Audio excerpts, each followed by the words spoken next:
Boa noite. Boa noite. O relator da Lava Jato no Supremo nega liminar para libertar o ex-presidente da Petrobras e do Banco do Brasil, Aldemir Bendini. Assim como ele, vários outros políticos e empresários continuam presos, acusados de corrupção. Cumprindo a intimação, o diretor-geral da Polícia Federal se apresenta ao ministro Luiz Roberto Barroso no Supremo. Fernando Segovia foi chamado a dar explicações depois de falar em arquivamento do inquérito sobre Temer por falta de provas. Câmara Federal vota daqui a pouco o decreto de intervenção federal no Rio. Ministro da Defesa disse que operações vão precisar de mandados de busca e apreensão coletivos. Ministério Público abriu inquérito para apurar a viagem internacional de Marcelo Crivella do PRB durante o Carnaval. O prefeito do Rio afirmou que a viagem não foi oficial, mas a serviço da cidade e foi um sacrifício pessoal. A meta da campanha de vacinação contra a febre amarela não foi atingida. O governo de São Paulo prorroga a campanha até 2 de março.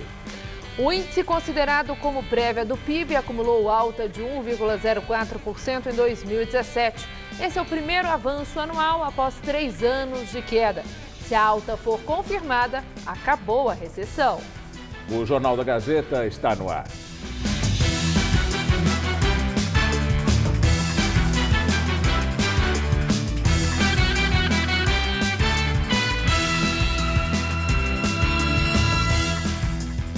A meta de imunizar 95% da população não foi atingida e o governo de São Paulo prorrogou a campanha de vacinação contra a febre amarela.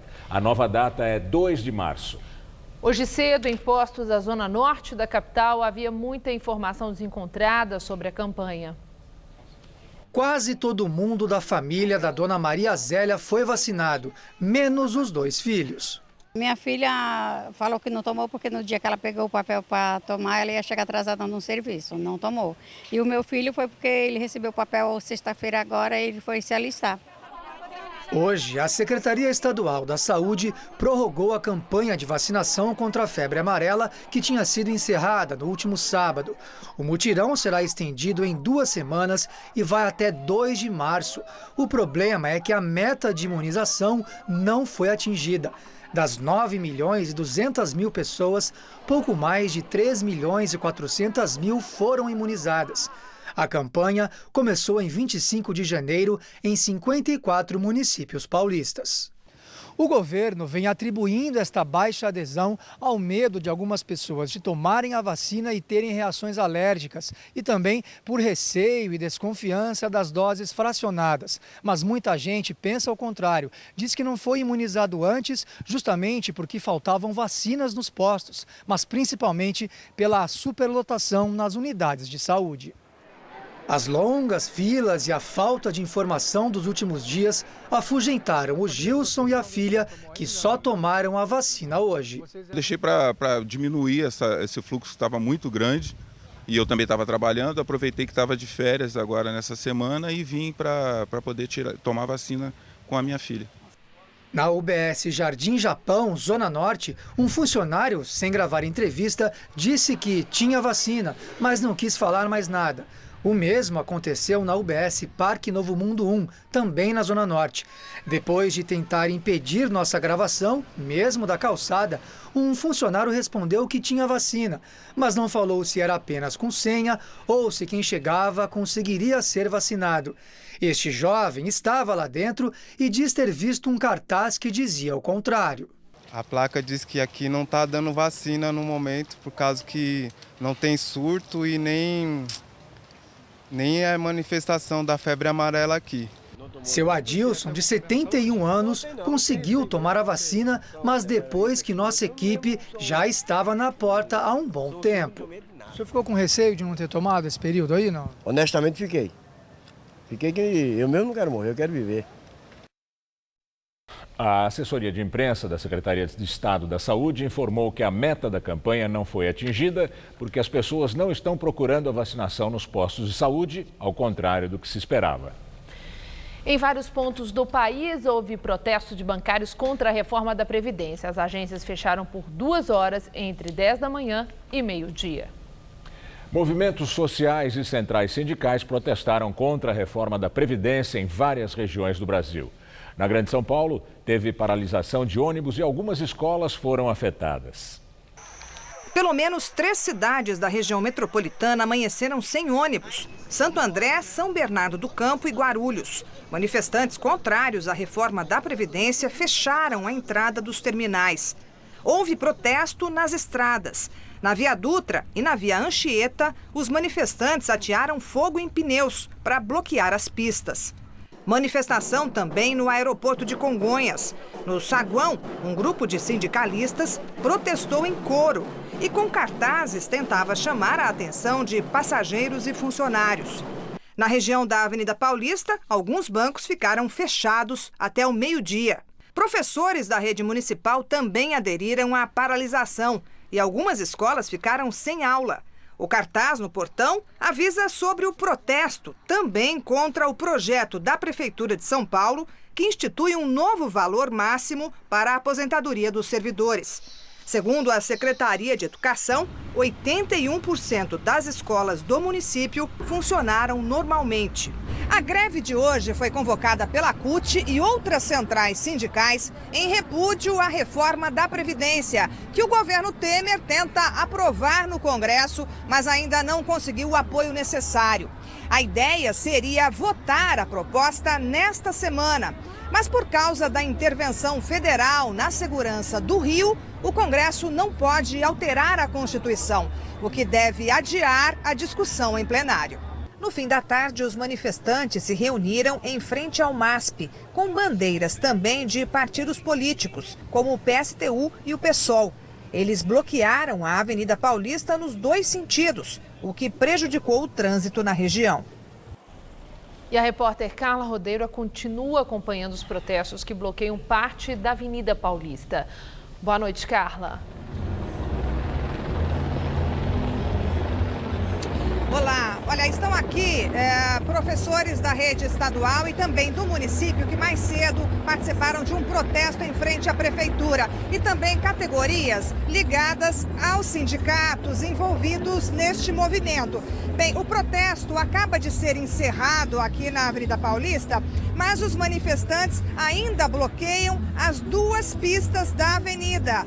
Muita gente já está dispersando.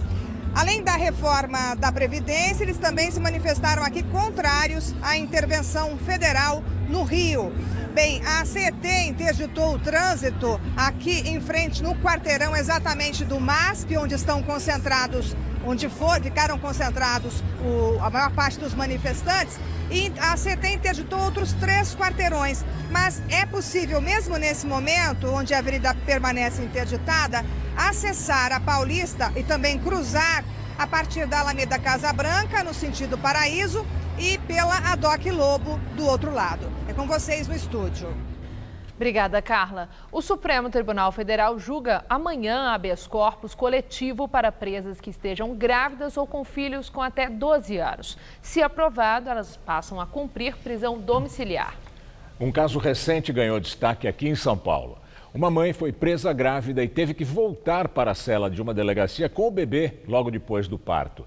Situações como essa não são raras. Senhor ministro, sempre cuidei dos meus filhos sem deixar faltar nada, mesmo com baixa renda. Hoje eles estão separados, sendo que sempre foram unidos. Peço ao senhor uma chance para que minha família não seja destruída. Este é o trecho de uma carta enviada ao ministro Edson Fachin do Supremo Tribunal Federal.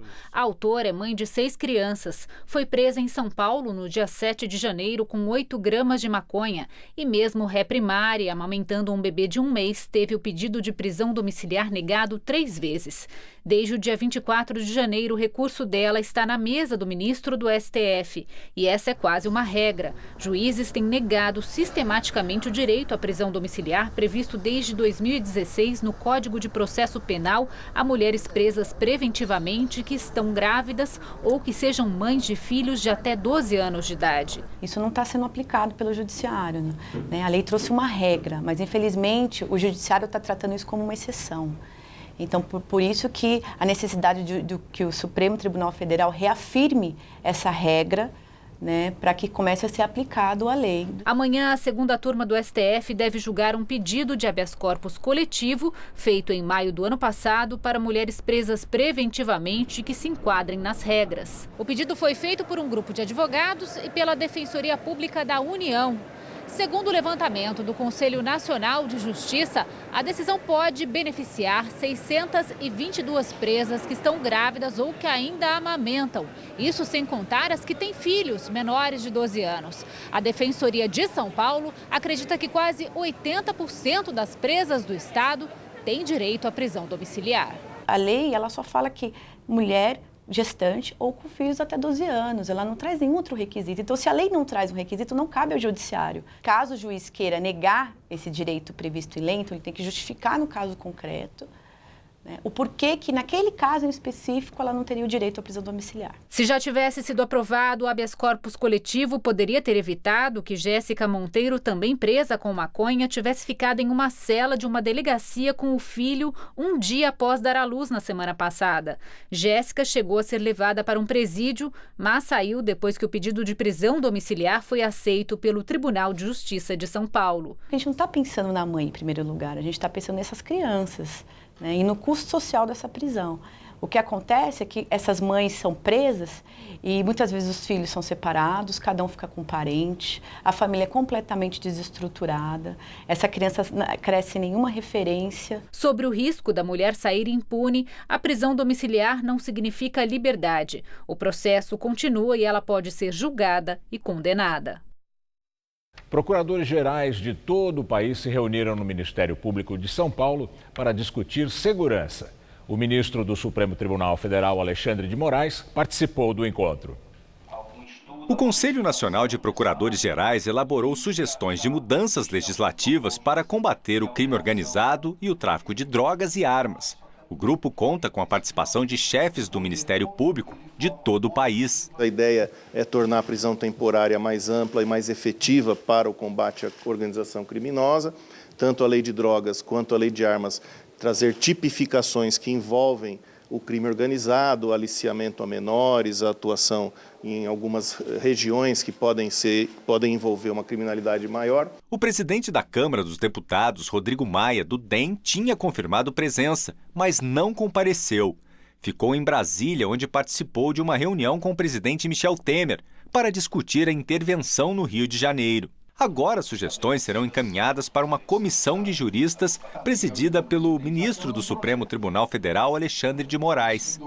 Criado em outubro do ano passado, na Câmara dos Deputados, o grupo é responsável por elaborar um anteprojeto de lei com medidas mais duras contra o tráfico de drogas e armas. O Brasil não pode continuar a tratar a execução da pena daquele que furta da mesma forma daquele que é um traficante de armas, um traficante de drogas. Não é possível isso. Nenhum país civilizado do mundo faz isso. Alexandre de Moraes não quis comentar a intervenção federal no Rio de Janeiro, mas falou sobre a criação do Ministério da Segurança Pública, anunciado por Temer. A nova pasta será desmembrada do Ministério da Justiça. Se o Poder Executivo entendeu nesse momento, pela criação do Ministério da Segurança, com todas as condições necessárias para poder coordenar e atuar de uma forma, eu diria, principalmente nas fronteiras, atuar de uma forma eficaz, então aí a criação será uma boa criação. Esse ministério criado, ele deve vir, eu acredito, obviamente, com o orçamento necessário para fazer frente ao desafio que é hoje a segurança pública no Brasil. Nesta tarde, um encontro com Alexandre de Moraes foi incluído na agenda oficial do presidente. E na próxima quinta-feira, os secretários de Segurança Pública do Espírito Santo, de Minas Gerais e aqui de São Paulo vão se reunir com o ministro da Justiça, Torquato Jardim, para definir como vai ser feito o controle nas divisas desses estados com o Rio de Janeiro. Uma preocupação com os reflexos que a intervenção federal podem trazer. O ministro da Defesa diz que operações no Rio vão ter mandados de busca e apreensão coletivos. Hoje, os Conselhos da República e de Defesa Nacional aprovaram a intervenção federal na segurança pública do Rio. Os conselhos são formados pelos presidentes da Câmara e do Senado, líderes da maioria no Congresso Nacional, ministros da Justiça, Defesa e das Relações Exteriores e comandantes das Forças Armadas. Além deles, também fazem parte dos conselhos 6 cidadãos brasileiros natos, 2 nomeados pelo presidente da República, 2 pela Câmara e 2 pelo Senado. De acordo com a Constituição, os órgãos são consultivos e o presidente não é obrigado a seguir as orientações. Em caso de intervenção, os 2 conselhos devem ser consultados. A oposição também faz parte e é representada pelos líderes da minoria. Atualmente, os cargos são ocupados pelo PT, que se absteve na votação.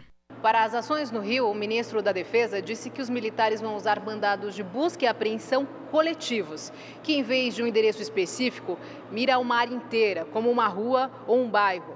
Raul Jugman negou que seja uma carta branca para os militares e lembrou que a medida já foi usada outras vezes no Rio de Janeiro. A ideia foi do comandante do Exército, o general Eduardo Vilas Boas. Na realidade urbanística do Rio de Janeiro, você muitas vezes sai com a busca e apreensão numa casa, numa comunidade, e o bandido se desloca, né? Então você precisa ter algo que é exatamente o mandado de busca e apreensão e de captura coletivo, que já existiu, que já foi feito em outras ocasiões, ele precisa voltar para uma melhor eficácia do trabalho a ser desenvolvido. Não há nenhuma carta branca, nem carta negra, nem carta cinza. E esclareço claramente que os militares não estarão exercendo ou substituindo o papel das polícias. Em 2011 e 2014, a Justiça chegou a autorizar os mandados coletivos em algumas favelas do Rio que passavam por uma grande onda de violência. No entanto, em novembro de 2016, o Judiciário entendeu ser uma grave violação do direito dos moradores. E depois de reclamações de abuso, proibiu os policiais de entrarem nas casas sem autorização judicial. Os valores que serão gastos na operação ainda não foram revelados. Segundo o ministro, o governo aguarda o planejamento que será apresentado pelo general Braga Neto, interventor da área de segurança fluminense. Mais de 800 comunidades no Rio de Janeiro vivem um regime de exceção. Vivem sob o controle do crime organizado, das milícias e do tráfico de drogas. Esses cariocas, eles não têm direitos e garantias constitucionais. Eles estão sob o desmando, sobre a tirania do crime organizado. A Câmara dos Deputados abriu a sessão que vai votar o decreto de intervenção federal no Rio de Janeiro. A deputada Laura Carneiro, do MDB, é a relatora e deve apresentar um parecer favorável à intervenção. Segundo a deputada, a medida é um remédio amargo para quem está na UTI. Para ser aprovado, o decreto precisa de maioria simples entre os presentes. Depois da Câmara dos Deputados, o texto vai para a análise do Senado, que deve acontecer amanhã. E agora o comentário de Josias de Souza, direto de Brasília. Ele fala sobre a mudança de prioridades no governo Temer.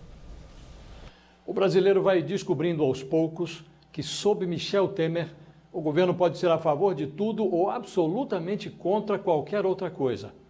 Até a semana passada, o Planalto dizia que era indispensável aprovar a reforma da Previdência, sob pena de ocorrer um apocalipse nas contas públicas.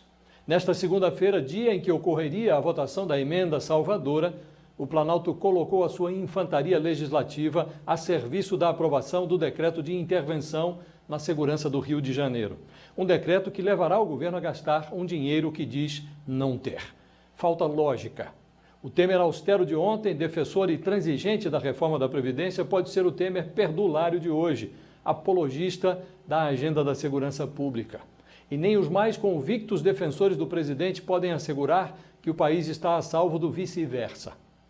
Num país em crise como o Brasil, há muitos problemas agudos, como o da Previdência e o da segurança. Mas não será possível combatê-los sem uma noção qualquer de organização e método. Todos dizem que a intervenção no Rio exige dinheiro extra. Quanto? Ninguém sabe. O ministro Henrique Meirelles, da Fazenda, leva o pé à porta. Ele lembra que os gastos do governo já bateram no teto e avisa: verba extra só se for remanejada de outras áreas.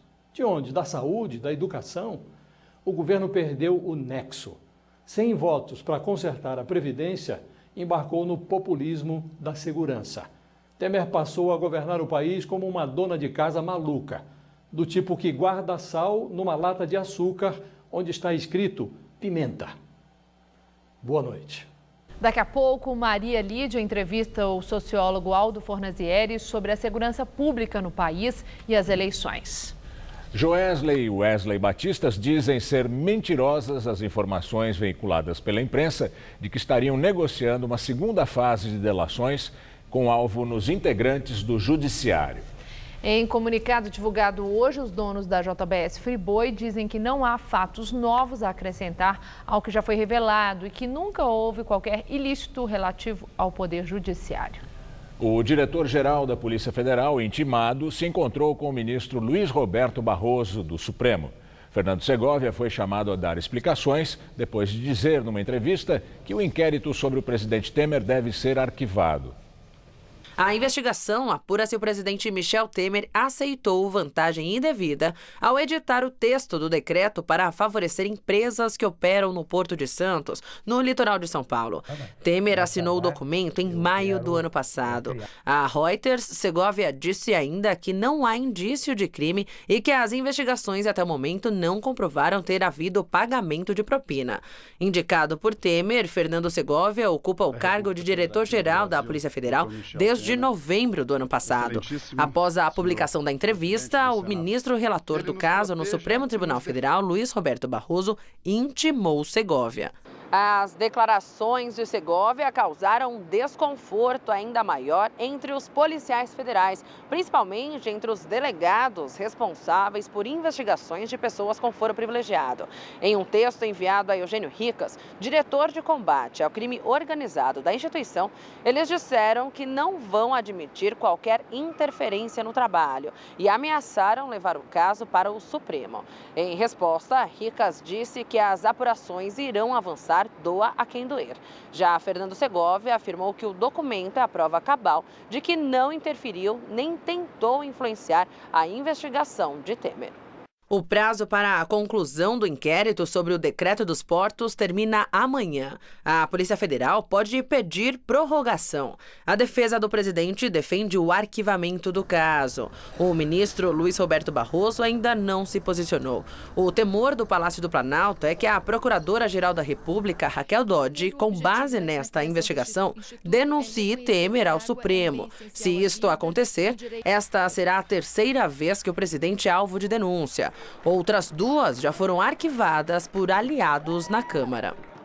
A Comissão de Ética da Presidência da República deu 10 dias para Fernando Segovia apresentar explicações sobre esse inquérito de Temer. O prazo foi dado depois de o PT apresentar uma denúncia contra o diretor-geral da Polícia Federal. O Ministério Público do Rio de Janeiro abriu um inquérito para apurar a viagem à Europa do prefeito Marcelo Crivella, do PRB, durante o Carnaval. O presidente da Rio Tour, Marcelo Alves, também vai ser investigado. Os dois podem responder por improbidade administrativa e falhas no planejamento do Carnaval, porque, segundo o Ministério Público, eles deixaram os moradores e turistas expostos à desordem e ao caos urbano. Crivella e Marcelo Alves são acusados de descaso e desvalorização do patrimônio. O prefeito do Rio passou o feriado do Carnaval na Europa, período em que a cidade estava cheia de turistas e foi alvo de uma onda de assaltos e arrastões. Em sua defesa, Crivella disse que, apesar de não ter sido oficial, a viagem foi a serviço do Rio, fruto de um grande sacrifício pessoal e não uma farra dos guardanapos, como ficou conhecido o luxuoso jantar oferecido pelo ex-governador Sérgio Cabral em Paris. E terminou nesta madrugada com 3 detentos baleados a rebelião no presídio Milton Dias Moreira, na Baixada Fluminense. 18 pessoas foram feitas reféns, entre agentes penitenciários e presos. A Rio Tour declarou que os desfiles de carnaval ocorreram dentro da sua normalidade. Vamos agora ao comentário de política com Bob Fernandes.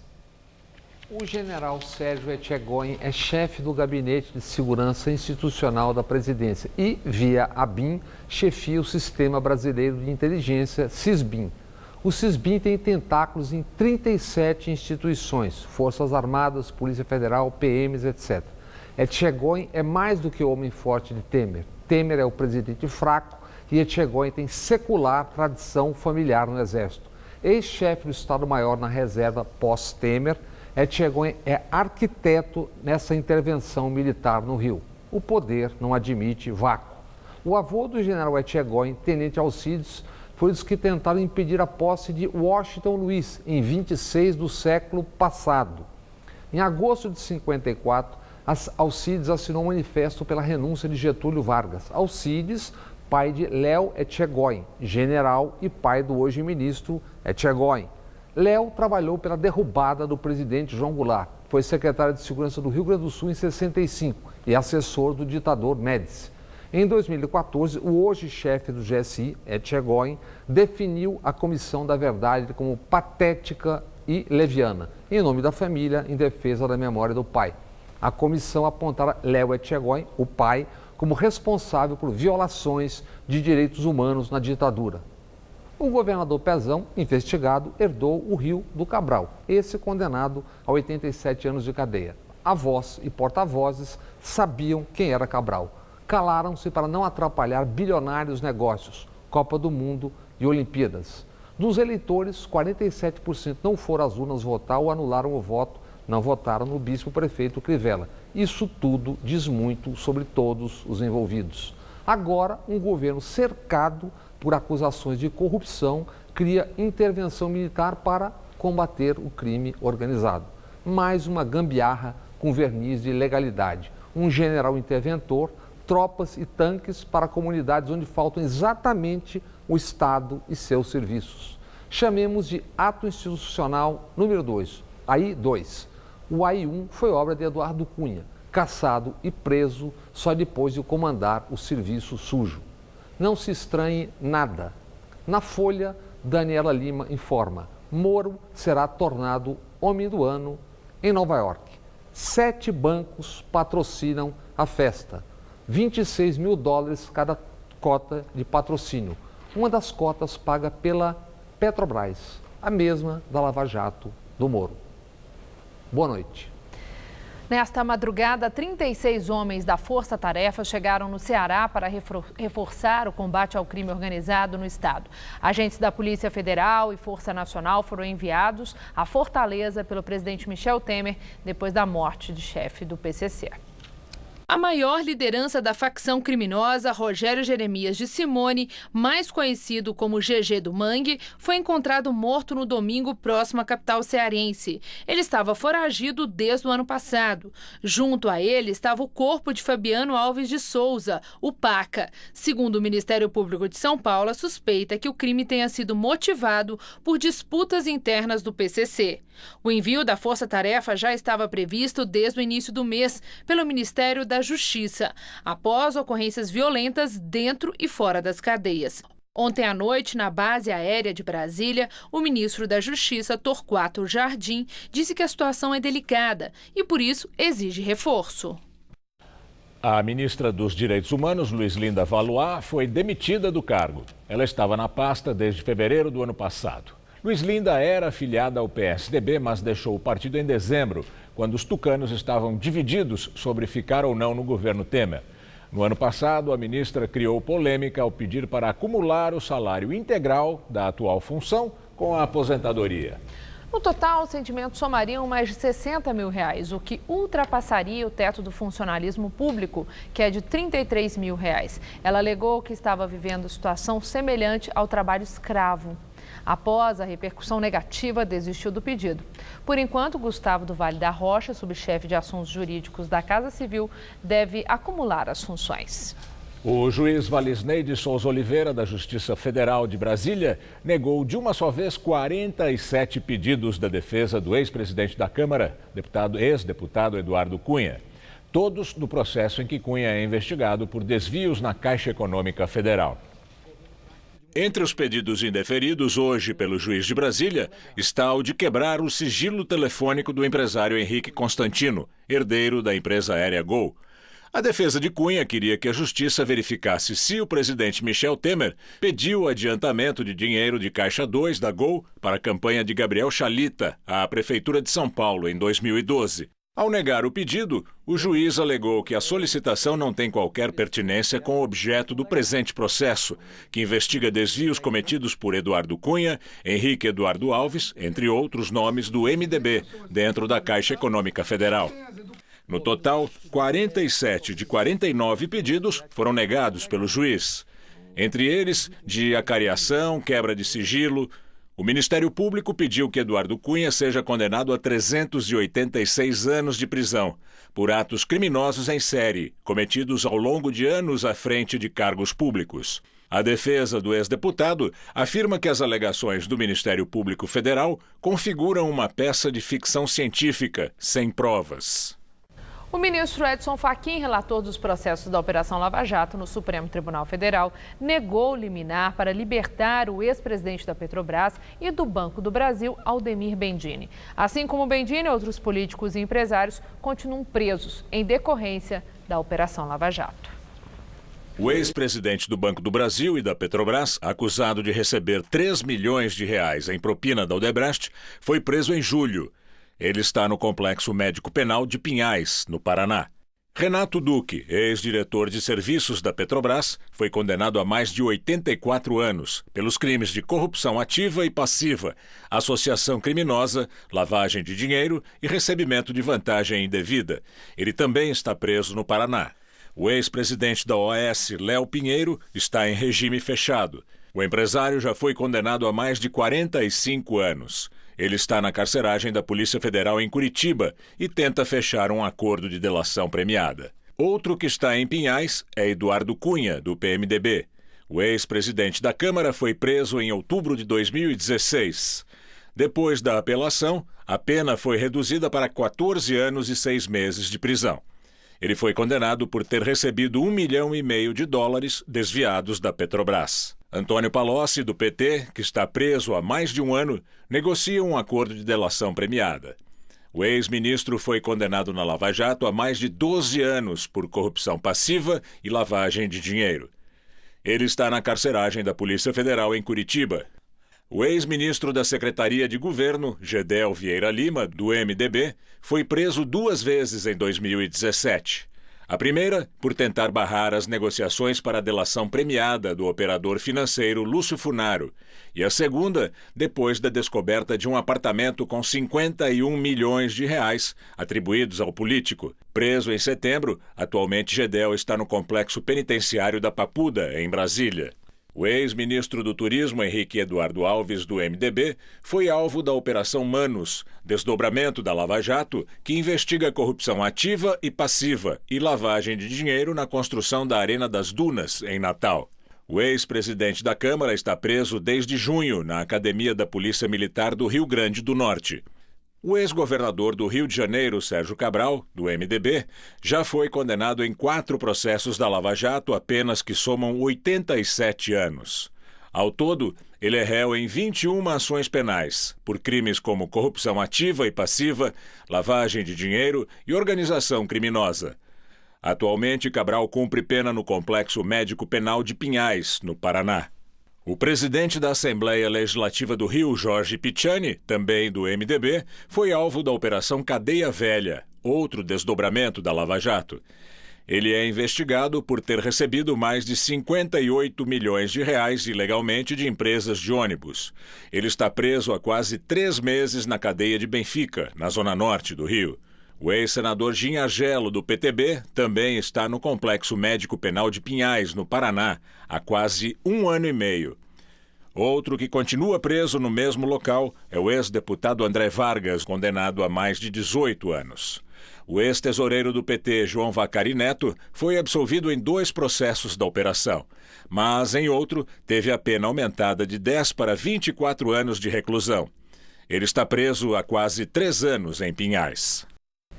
Carlos Rodrigues do Prado afirmou ao juiz Sérgio Moro que recebeu mais de R$100 mil em espécie por Rogério Aurélio Pimentel, ex-assessor do ex-presidente Lula, pelos serviços prestados na obra do sítio em Atibaia.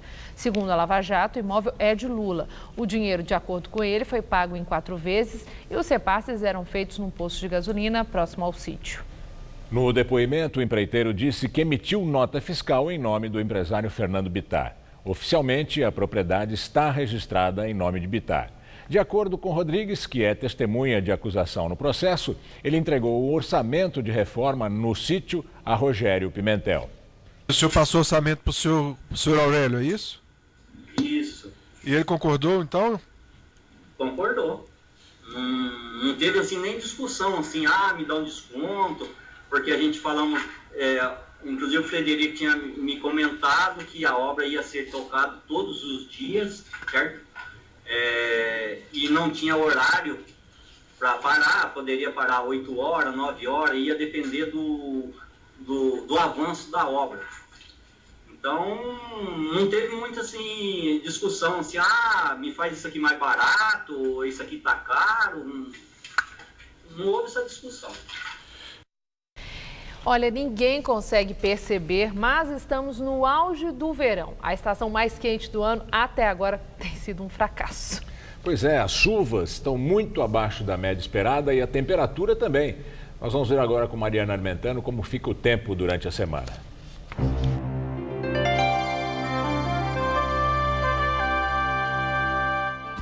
Depois de dias mais fresquinhos aqui no Sudeste, o ar quente e úmido com predomínio de sol volta a predominar não só aqui na região, como em boa parte do Brasil. O sistema de baixa pressão provoca chuvas a qualquer hora do dia no Rio Grande do Sul até o centro-sul do Mato Grosso do Sul. O tempo também deve ficar assim mais instável, desde o norte do Mato Grosso, passando pelo Tocantins, oeste da Bahia, até o litoral do Ceará. Vamos ver aqui a nossa tabela de temperaturas para amanhã? Em Fortaleza, mesmo com um dia mais chuvoso, a tarde vai ser quente, com máxima de 29 graus. Em Salvador, muito sol e calor de 32 graus. No Rio esquenta, a máxima vai aos 35 graus, com chuvas pontuais a partir da tarde, assim como em Curitiba, mas por lá as temperaturas ficam entre 18 e 27 graus amanhã. Essa condição de calor e chuvas vale também para todo o estado de São Paulo, viu? A terça-feira começa com sol, mas as nuvens ficam mais carregadas no decorrer do dia. Aí só no oeste paulista que a chuva vem a qualquer hora, intercalada com breves períodos de sol. E olha, há risco de chuva forte por lá e também no nordeste do estado e na Serra da Mantiqueira. A máxima vai aos 27 graus em Presidente Prudente, aos 28 em Presidente Bernardes e em Marília. Em Araraquara e em São José do Rio Preto, chega a fazer até 31 graus amanhã. E nas cidades do litoral, calorão em torno dos 30 graus nessa terça-feira. Para a capital, apesar do tempo abafado, não espere temperaturas muito altas não, viu? Nessa madrugada teremos mínima de 21, amanhã à tarde faz até 28 graus, aí na quarta-feira a máxima cai para 27 e na quinta não faz mais que 26 graus. Todos os dias tem previsão de chuvas pontuais entre a tarde e a noite. O índice do Banco Central, considerado uma prévia do PIB, acumulou alta de 1,04% no ano passado. É o primeiro avanço anual do IBC-BR depois de 3 anos de queda. O resultado oficial do PIB de 2017 será divulgado pelo IBGE em 1º de março. Se confirmada a alta, será a primeira após 2 anos de recessão. O presidente do Senado, Eunício Oliveira, disse que nenhuma proposta de emenda constitucional, incluindo a da reforma da Previdência, vai tramitar no Senado enquanto o decreto de intervenção na segurança do Rio estiver em vigor. Eu quero deixar bem claro que a posição da mesa diretora do Senado é que, a partir do dia da decretação, do decreto assinado pelo presidente e publicado, nenhuma matéria em relação à mudança da Constituição terá qualquer trâmite. Mas vale para a Previdência, então? A Previdência parou de estar. A Previdência é PEC, todos os aspectos, não é só a Previdência, todos os aspectos. Se for para fazer uma intervenção, chamar todos nós, fazer a intervenção e daqui a 5 dias dizer que foi um equívoco, porque precisa votar matéria A ou matéria B, não teria sentido ter sido feita a intervenção. E agora vamos ao comentário de economia com Denise Campos Toledo. O IBC-BR veio mais ou menos, de acordo com a estimativa do mercado, de uma expansão da economia em torno de 1% em 2017, sendo que as projeções são de uma retomada mais firme neste e no próximo ano. De acordo com o relatório Focus, também divulgado hoje pelo BC, a previsão é de um avanço do PIB de 2,8% agora em 2018 e de 3% no ano que vem. Esse otimismo está muito relacionado à certeza de que o futuro presidente, seja quem for, retome as discussões para a reforma da Previdência e de um ajuste mais estrutural das finanças públicas. Qualquer indicação contrária pode reverter esse otimismo, que também tem relação com o cenário externo. Há uma preocupação hoje global que até já levou a ajustes das bolsas de valores e do dólar, com a possibilidade de altas mais pesadas dos juros nos Estados Unidos, juros que desviem recursos para títulos americanos. A economia dos Estados Unidos está crescendo com um nível de emprego que já começa a provocar pressões inflacionárias, pressões que podem ser controladas com juros mais altos. É o remédio tradicional que conhecemos. Agora, voltando às condições domésticas, o IBCBR confirmou a aceleração da atividade no último trimestre, que deve ganhar impulso, inclusive com dados melhores de emprego e investimentos, 2 pontos em que a economia brasileira continua ruim. Só que as contas públicas também continuam muito ruins e o engavetamento da reforma da Previdência faz com que se volte a trabalhar com um cenário de maior incerteza. A expectativa de uma mudança mais séria vai ficar para o próximo governo, por mais que o atual ainda fale em alguma brecha para votar a proposta no Congresso. Mas seria inconstitucional mesmo, não dá para votar a emenda constitucional como uma intervenção em andamento. E o governo não teria mesmo os votos necessários. A intervenção, ainda que seja necessária, acaba sendo uma boa justificativa para deixar de lado o discurso reformista. Agora, não dá para deixar de lado o compromisso com o ajuste das contas. O governo terá de manter todo o esforço no sentido de reduzir gastos, aumentar a receita e, no mínimo, cumprir a meta fiscal deste ano, sem desconsiderar o fato de que a intervenção, para ter algum sucesso, vai demandar mais recursos, até com a criação bem questionável de um novo ministério. Se o governo conseguir lidar bem com tudo isso, do ponto de vista financeiro, a economia pode seguir em recuperação sem solavancos. Mas só quando houver um ajuste mais estrutural das finanças é que vai voltar a crescer de forma sustentável. Boa noite. Agora vamos às notícias do esporte com Estela Gontijo e Celso Cardoso. Depois do esporte, Maria Lídia entrevista ao vivo o sociólogo Aldo Fornazieri, professor da Escola de Sociologia e Política de São Paulo. Jogando no Morumbi, o Santos levou a melhor diante do São Paulo pelo Campeonato Paulista e colocou o técnico Dorival Júnior na marca do pênalti, né, Celso? Balançando. Pois é, por isso que o Gamberini está rindo à toa. Não é porque o Dorival está na marca do pênalti, não, porque o Santos venceu. O São Paulo perdeu em 2 clássicos, ou melhor, perdeu os 2 clássicos que disputou. Contra o Corinthians e ontem perdeu para o Santos. Gabigol marcou o único gol da partida. Confira. No Morumbi, o Santos surpreendeu o São Paulo nessa tabela que terminou com Gabigol balançando a rede do goleiro Sidão aos 8 minutos do segundo tempo. Final, São Paulo 0, Santos 1. Eu acho que o maior problema de uma equipe é ela não criar. E o São Paulo vem criando, o São Paulo vem conseguindo fazer o mais difícil.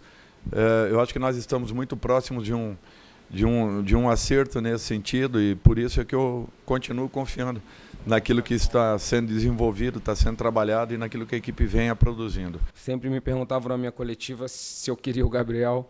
Todo treinador do mundo quer esse jogador que é diferente, né? Ele acaba salvando a vida do treinador, né? Que é o cara que vai lá e decide, que tem 3 jogos e tem 3 gols. Fico feliz pela situação que a gente vem demonstrando, né? Algumas coisas que a gente vem trabalhando.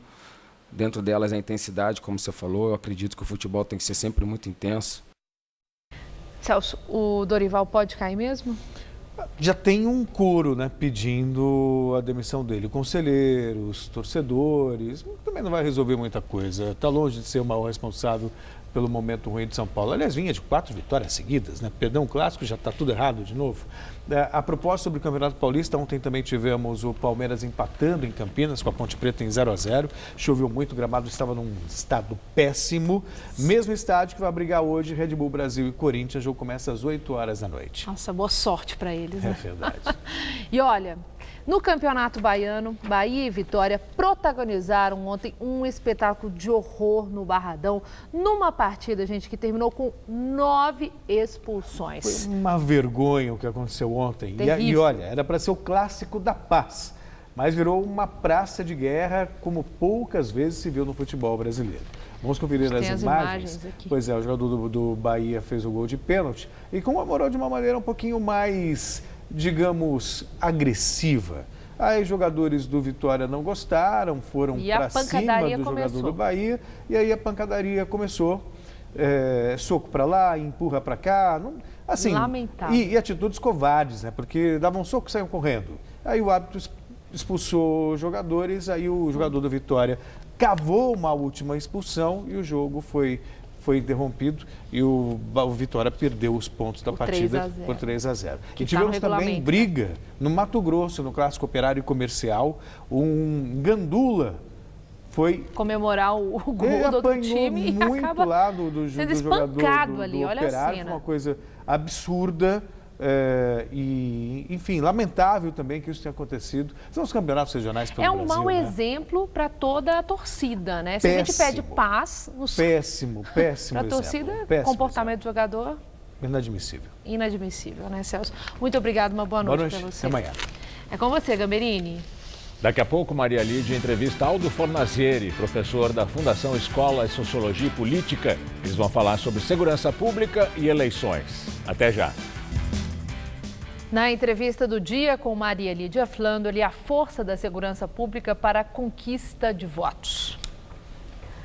Quem analisa é Aldo Fornazieri, cientista político que já foi diretor acadêmico da Fundação Escola de Sociologia e Política, onde é professor.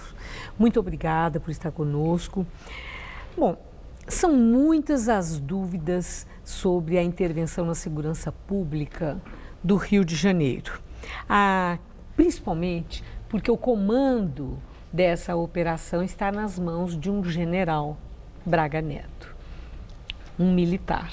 Há quem entenda que essa intervenção possa ter sido o primeiro passo para uma intervenção maior no país, em outros estados, algo semelhante ao que aconteceu em 1964, quando houve a intervenção militar, que seria por alguns meses para a garantia da ordem e segurança e que durou 21 anos.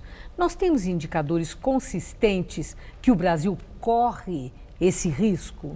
Eu acredito que não, porque o ambiente político internacional não permite essa situação. Inclusive, jornais da Europa e dos Estados Unidos já estão criticando essa intervenção, que é uma intervenção muito parcial. Eu acho que essa intervenção ela foi uma intervenção atabalhoada para atender dois objetivos fundamentais do Temer. Em primeiro lugar, para criar uma cortina de fumaça visando esconder o fracasso em torno da reforma da Previdência, que essa semana ficaria evidente que o governo não conseguiria aprovar a reforma da Previdência. E o segundo objetivo consiste em tentar recolocar o Temer com um papel importante no jogo eleitoral, que eu acho que é muito difícil, porque o Temer é uma figura muito desgastada, todas as pesquisas dizem que ele tem uma grande rejeição e que não votariam num candidato indicado por ele. Tem gente, até o próprio Temer cogitaria uma espécie de um delírio dele mesmo ser candidato à reeleição. Bom, o presidente Michel Temer, ele investe todo o tempo na tentativa de reversão dessa rejeição que, segundo pesquisas, alcançou aí nível altíssimo. E não foi bem sucedido, seja com a imagem de um presidente reformista, ou seja mesmo com as conquistas da reversão da recessão na economia. Mas então aí entra essa questão da política, com a intervenção, o decreto assinado por Temer, com o anúncio da criação de um Ministério da Segurança Pública. Professor, mais do que a economia, vai ser o medo, o grande mote explorado para a conquista de votos nas eleições desse ano? Olha, eu acho que a população brasileira vive sob o signo do medo, porque o Brasil é um dos países mais violentos do mundo, todos os indicadores mostram isso. No entanto, quer dizer, o tema da segurança pública ele sempre foi meio frágil, no sentido de eleger um governador, um presidente da República e assim por diante. Então, mesmo com a população aprovando, no Rio de Janeiro já estão aprovando. Exatamente, veja o seguinte, quer dizer, a população quer segurança, isso é inegável. Agora, qual que é o efeito de uma intervenção desse tipo? O efeito é mais ou menos o seguinte, todo mundo já mapeou. Vai ter um momento de sensação de segurança no começo da intervenção. Aliás, a intervenção ela é totalmente atabalhoada e sem planejamento. Na reunião de sábado que o Temer fez com o governador do Rio, não foi anunciada nenhuma medida concreta, o que mostra que essa intervenção foi feita sem planejamento nenhum. Então, inicialmente vai ter uma acomodação e depois os problemas estruturais da falta de segurança e da violência estrutural que existe no país e no Rio de Janeiro, eles vão continuar. Agora, do ponto de vista político, né, essa intervenção na segurança do Rio, comandada por um general, se oferecer resultados que satisfaçam o anseio da população ou que reduzam o temor que está em nível muito elevado, o discurso de Jair Bolsonaro de que os militares é que são a solução para os problemas sociais do Brasil fica reforçado? Bom, os analistas, eles dizem o seguinte, que o Temer teria tido como objetivo, inclusive, derrubar o alto índice de apoio eleitoral que o Bolsonaro tem. Eu acredito que não. Eu acho que essa medida até pode reforçar o Bolsonaro, contrariamente ao que os analistas estão dizendo. Agora, eu entendo que o Bolsonaro não é um candidato sustentável. Ele não vai se sustentar nem pela intervenção militar, e a intervenção militar vai ter pouca influência sobre ele, e eu acho que ele não é sustentável pelo que ele falou, pelo que ele é e pelo que ele já disse. Então, eu não vejo ele como um candidato competitivo. Mesmo com a desistência de Luciano Huck, Bolsonaro não poderia ser o grande beneficiário? Não acredito. Veja o seguinte, quer dizer, a população, ela quer exatamente uma segurança na vida, ela quer estabilidade. E nesse sentido, eu já tenho dito várias vezes que se as eleições fossem normais, não tivesse interferência da condenação do Lula, o mais provável seria um segundo turno tradicional, um segundo turno entre Lula e Alckmin. Essa é a minha opinião, porque eu entendo que existem forças estruturadas na sociedade que na hora da campanha eleitoral vão favorecer os candidatos que têm essas forças estruturadas na sociedade. Bom, agora, com a desistência de Luciano Huck, o senhor sustenta que Bolsonaro não é uma candidatura sustentável. Lula é muito vulnerável numa situação ainda indefinida, tanto em relação à possibilidade de prisão dele, se ele vai ou não conseguir o habeas corpus, que solicitado no Supremo, ou mesmo enquadrado na lei de ficha limpa. Geraldo Alckmin pode respirar aliviado com esse cenário? Eu acho que o Geraldo Alckmin é um candidato competitivo, exatamente porque ele tem uma força partidária e uma força institucional estruturada. E o Lula, eu acho assim que para o PT não resta outro caminho de tentar ir com o Lula até o fim.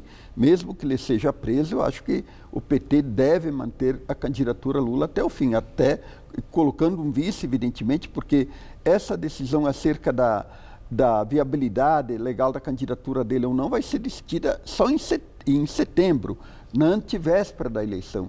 E eu acho que ele, estando preso ou livre, ele tem um grande poder de influência, eventualmente, para levar um vice dele, que ocuparia o lugar dele, para o segundo turno. A última questão sobre o novo na política. Há espaço e tempo para a construção de uma imagem nacional de um desses nomes que estão surgindo nos vários movimentos criados e com muita atuação, principalmente nas redes sociais? Eu não acredito nisso, quer dizer, a ideia da nova política é uma ideia fracassada. Ela tentou se viabilizar com a Marina Silva não conseguiu viabilizá-la, agora se tentou com o Huck, que nunca participou de nenhum processo político, e eu acho assim que é uma aventura buscar um candidato de fora do sistema político, uma aventura que o povo brasileiro e o próprio Brasil não devem aceitar. Muito obrigada, professor. Eu uma que boa agradeço. noite. Boa noite. Gamberini. O presidente da Câmara dos Deputados, Rodrigo Maia, acaba de afastar agora à noite do cargo o deputado federal Paulo Maluf, do Partido Progressista. Nessa decisão, Maia afirmou que a prisão de Maluf, condenado a 7 anos, 9 meses de reclusão, inviabilizou, por prazo superior a 120 dias, o regular exercício do mandato parlamentar.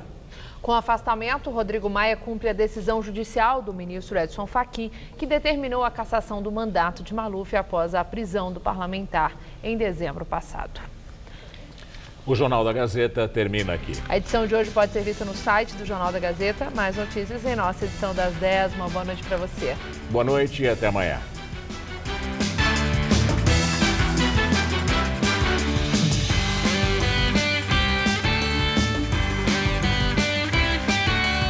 Hoje, 10h30 da noite, no Todo Seu, confira uma previsão para a economia do Brasil em ano de Copa e eleições.